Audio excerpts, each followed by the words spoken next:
Hello students, this is Vinita Singh from St. Xavier School Nalia. How are you all? I hope you all are fine and staying healthy and safe at your home. Today we are going to discuss our chapter number 8 from class 10th, How do organisms reproduce? At the end of this chapter, you will be able to define reproduction.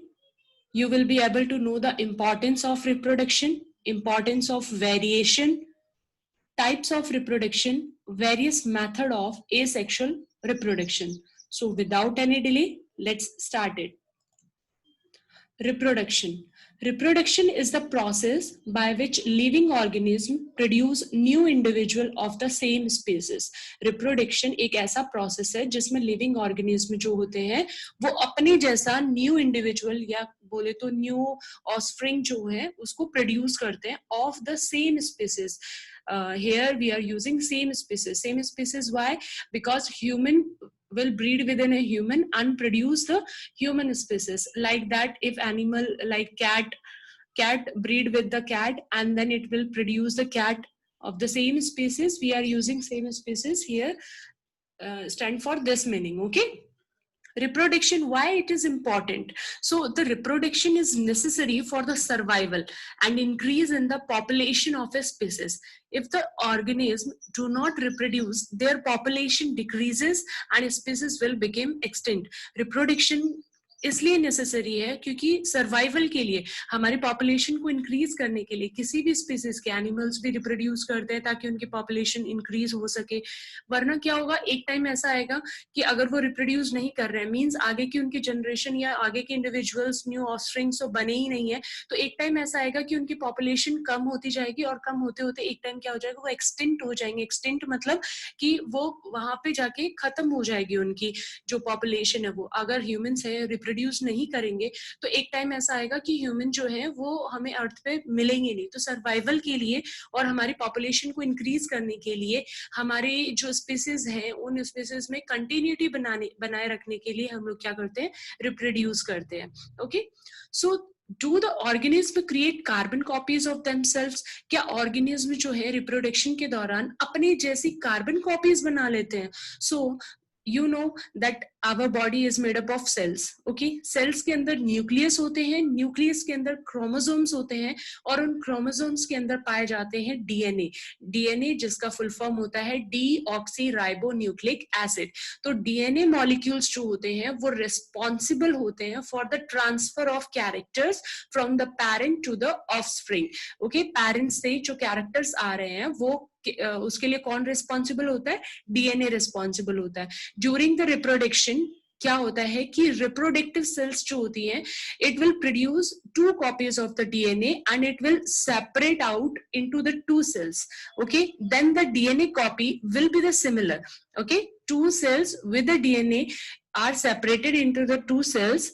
Reproductive cells produce 2 copies of the DNA and they separated into the 2 cells.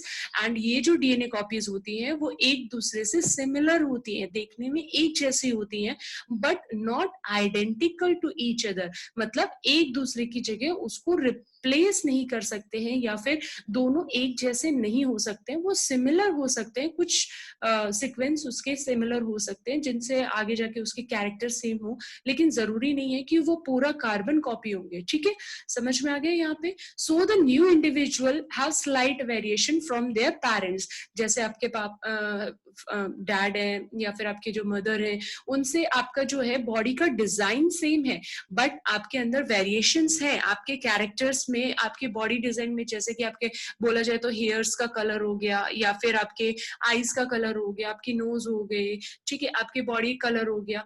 तो मतलब ये सारे variations जो होते हैं ये सब आते हैं हमारे क्योंकि डीएनए कॉपीज जो होती हैं वो सिमिलर जरूर है लेकिन वो एक दूसरे के आइडेंटिकल नहीं है, वो एक दूसरे के कार्बन कॉपीज नहीं है. Okay, this is the basis for the variation, this is the basis for the evolution of the new species. So what's the importance of variation, इस वेरिएशन का इम्पोर्टेंस क्या है?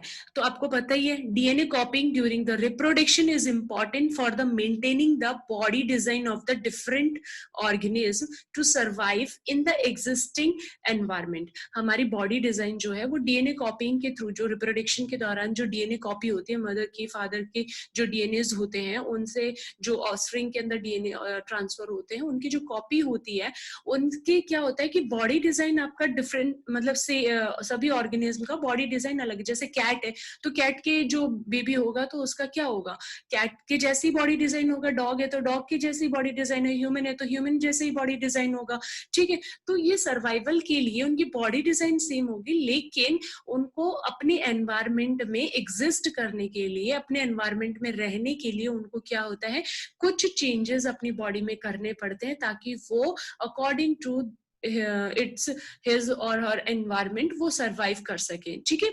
But the environment is constantly changing and you know that our due to the climatic conditions our environment are constantly changing, change in temperature, in water level, in climates also.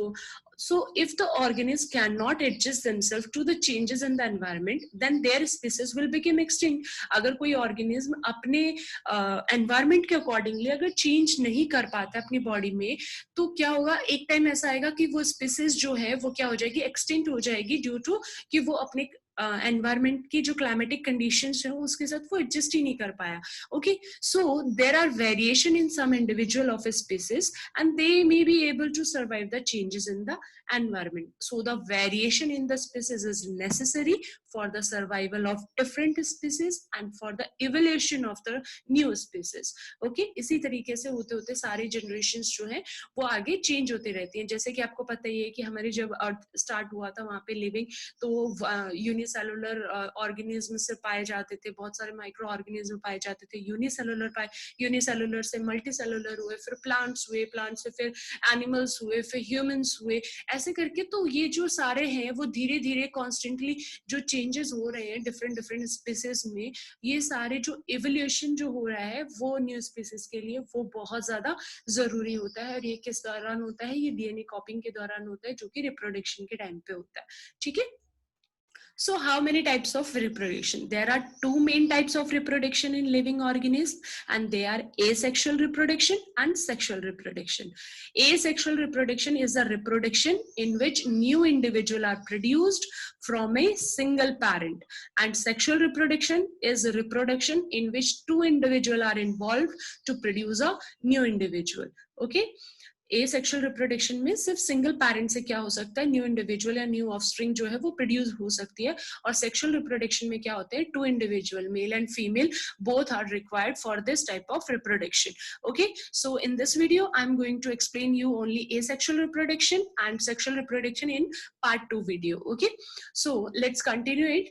Asexual reproduction is of different types, and they are like fission, budding, regeneration, fragmentation, spore formation, vegetative propagations, and etc. So let's clear it out. Fission.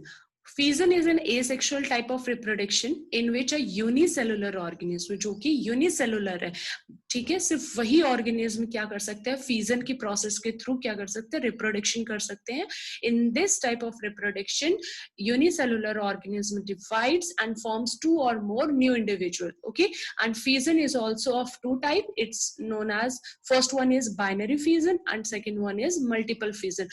Many a times in your exam also asked, write the difference between the binary fusion and multiple fusion. Okay, so binary fusion is a method of an organism which divide and form the two individual, and first the nucleus divide, then the two nuclei are formed. Okay, two different nucleus are formed after dividing of nucleus, then the cytoplasma divide, and then it will form the two daughter cells.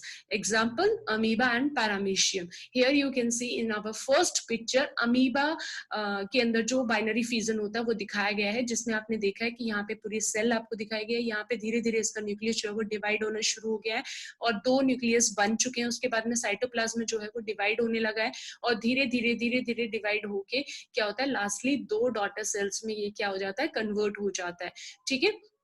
Second one है multiple fission. In this method, one organism divide into the many daughter cells. Example, plasmodium. Malarial parasite. Malaria के जो parasite बोलते हैं वो Plasmodium करके ही होता है, क्योंकि उसका नाम प्लाज्मोडियम ही है. तो आपने देखा होगा यहाँ पे ये एक ही सेल था, ये. तो यहाँ पे क्या होता है, एक साथ जब भी इसको कंडीशन अगर अनफेवरेबल हो तो फेवरेबल कंडीशन नहीं होती, तो ये क्या करता है, मल्टीपल डॉटर सेल्स में क्या होता है, डिवाइड होता रहता है. और जैसे फेवरेबल कंडीशन आती है, इसकी सेल वॉल जो है, ये सेल मेम्ब्रेन जो है, तो वो बर्स्ट हो जाती है और सारी डॉटर सेल्स बाहर आ जाती है और अच्छे खासे इंसान को क्या कर देती है, बीमार कर देती है प्लाज्मोडियम मलेरिया के कारण. Okay. Next one is budding. In this method, a bird-like projection, small bird-like projection. Here you can see hydra and yeast cell. Okay, many a time asked, yeast cell budding is not given in your note textbook also. You have to make it draw in your notebook also. Okay तो east का जो है ये budding process काफी बार पूछा गया है, बहुत इंपॉर्टेंट है ये चैप्टर. ठीक है, तो अच्छे से ध्यान से पढ़िए इसको. Small bird-like projection is formed on the body of the organism, and then the bird develop into a new individual. It separate from the parent cell and form an independent individual. Okay, hydra and yeast. जैसे कि आप hydra में यहाँ देख रहे हैं, small bird आया, पूरा इंडिविजुअल बन गया है बड़ा सा, फिर उसके बाद धीरे से क्या होता है, ये इससे अलग हो जाता है और नया इंडिविजुअल बना लेते हैं. ठीक है, इसी तरीके से ईस्ट सेल में क्या होता है, इसका न्यूक्लियस जो है वो डिवाइड होना शुरू हो जाता है, साइटोप्लाज्म में डिवाइड होगा और दूसरे सेल्स में कन्वर्ट हो जाते हैं. ठीक है, काफी बार जब अनफेवरेबल कंडीशंस होती हैं तो ये क्या करता है, बहुत सारे डॉटर सेल्स एक साथ ग्रोथ कर लेता है और जैसे फेवरेबल कंडीशंस आती हैं, इसको बोलते हैं चेन्स ऑफ बर्ड. ओके, जब बहुत सारी सेल्स एक साथ ग्रो कर जाती है, इसको बोलते हैं चेन्स ऑफ बर्ड. और फिर जब फेवरेबल कंडीशंस आती है, सारी डॉटर सेल्स यहाँ से डिटैच हो जाती हैं पेरेंट सेल से और क्या बना लेती है, बहुत सारी डॉटर सेल्स यहाँ पे अलग अलग इंडिविजुअल डॉटर सेल्स बन जाती हैं. Okay, next one is regeneration. In this method, a part of the body, if the organism, if cut or broken, can develop into a new individual. अगर इस type के जो है सेक्सुअल रिप्रोडक्शन है, इसमें क्या होता है कि कोई भी ऑर्गेनिज्म जिसकी बॉडी में अगर कट लग जाता है या फिर वो टूट जाती है, ब्रोकन हो जाती है, तो वो हर पार्ट से क्या कर सकते हैं, नए इंडिविजुअल को जनरेट कर सकते हैं, बना सकते हैं. ठीक है, डेवलप कर सकते हैं. Example, hydra, planaria and starfish. यहाँ पे आपको हाइड्रा के बारे में और प्लेनेरिया के बारे में दिया गया. प्लेनेरिया के 3 पार्ट्स में डिवाइड हुआ, जैसे कि फर्स्ट वाले इसमें आपके डायग्राम में है, और तीनों क्या है, न्यू न्यू इंडिविजुअल में कन्वर्ट हो गए. ऐसा ही इसमें हाइड्रा में हुआ है. ठीक है, next one is fragmentation, spirogyra. Okay, इसमें क्या होता है, नॉर्मली मल्टीसेलुलर ऑर्गेनिज्म जो होते हैं वो क्या होते हैं, ब्रेकअप्स हो जाते हैं, मतलब छोटे छोटे टुकड़ों में कट जाते हैं. और आफ्टर मेच्योरेशन, मतलब जब वो मेच्योर हो जाते हैं, मतलब बहुत ज्यादा परिपक्व हो जाते हैं, मेच्योर हो जाते हैं, मेच्योर होने के बाद में उनके वो छोटे छोटे स्मॉल पीसेस में टूट जाते हैं और फिर वो क्या कर देते हैं, सारे फ्रेगमेंट्स क्या होते हैं, नए नए इंडिविजुअल्स में डेवलप हो जाते हैं. यहाँ पे स्पायरोगैरा के बारे में दिखाया गया है, तो आप यहाँ देख सकते हैं. तो इसके 2 इंडिविजुअल बीच में से कट हुआ, ये दोनों न्यू इंडिविजुअल में कन्वर्ट हो गए हैं. ठीक है, this process is known as fragmentation. Next one is spore formation. In this method, structure called sporangia. Okay, sporangia produce the tiny cells called spores. Sporangia develop करता है spore, और जहां पे spores रहते हैं उसको बोलते हैं sporangium. ठीक है, sporangium. When the spores come in contact with the moist surface, it develop into a new individual. ये जो होता है राइजोपस में यहाँ पे दिखाया गया है, इसमें देख रहे हैं आप, ये स्पोर्स हैं. ठीक है, स्पोर्स में और स्पोरेंजिया के अंदर क्या होते हैं, स्पोर्स डेवलप होते हैं, और जिस स्ट्रक्चर में ये रहते हैं, स्पोरेंजिया जो बोलते हैं, इसको पूरे होल स्ट्रक्चर को क्या बोलेंगे हम लोग, स्पोरेंजियम बोलेंगे. और इसके अंदर जर्मिनेटिंग स्पोर्स होते हैं, और जैसे ये स्पोर किसी भी मॉइस्चर सरफेस के कांटेक्ट में आते हैं, ये क्या करते हैं, न्यू इंडिविजुअल में कन्वर्ट हो जाते हैं. ठीक है, next one is vegetative propagation. ये आपने पहले भी बहुत पढ़ा है अपने 7th-8th क्लास में. इन दिस मेथड क्या होता है कि new plants are produced from the vegetative parts. Vegetative parts means from the root, stem, leaf. Okay, तो इनसे मतलब क्या होता है, न्यू इंडिविजुअल प्लांट्स बन जाता है. तो इसमें वेजिटेटिव पार्ट्स जो है प्लांट्स के, उनसे न्यू इंडिविजुअल प्लांट प्रोड्यूस हो जाता है. जैसे कि रूट से डालिया कि अगर रूट्स हम लोग लगाते हैं मिट्टी के अंदर, तो वो क्या हो जाता है, न्यू प्लांट बना लेता है. स्वीट पोटैटो और स्टेम से क्या होता है, पोटैटो और जिंजर लग जाता है, लीफ से ब्रायोफाइलम और बेगोनिया लग जाता है। तो जो प्लांट प्रोड्यूस होते हैं वेजिटेटिव प्रोपगेशन के थ्रू, वो फ्लावर एंड फ्रूट बहुत जल्दी लगते हैं कंपेयर टू द सीड्स। जो हम सीड से ग्रोन करते हैं उनके कंपैरिजन में अगर हम किसी वेजिटेटिव पार्ट से किसी भी प्लांट को ग्रो करवा रहे हैं तो वो बहुत ज्यादा जल्दी उसके अंदर फ्रूट और फ्लावर्स आते हैं। And it's also help in the propagation of the plant which do not produce seeds like rose, jasmine, banana, etc. Vegetative propagation can also be done artificially by cutting, by layering and crafting, etc. Okay, तो ये सारे थे आपके asexual reproduction के types जो मैंने आपको explain कर दिए हैं। If you like my video, please like, share and subscribe my channel, Vinita Shekhawat. If you have any doubt, ask me in my comment box. Thank you so much.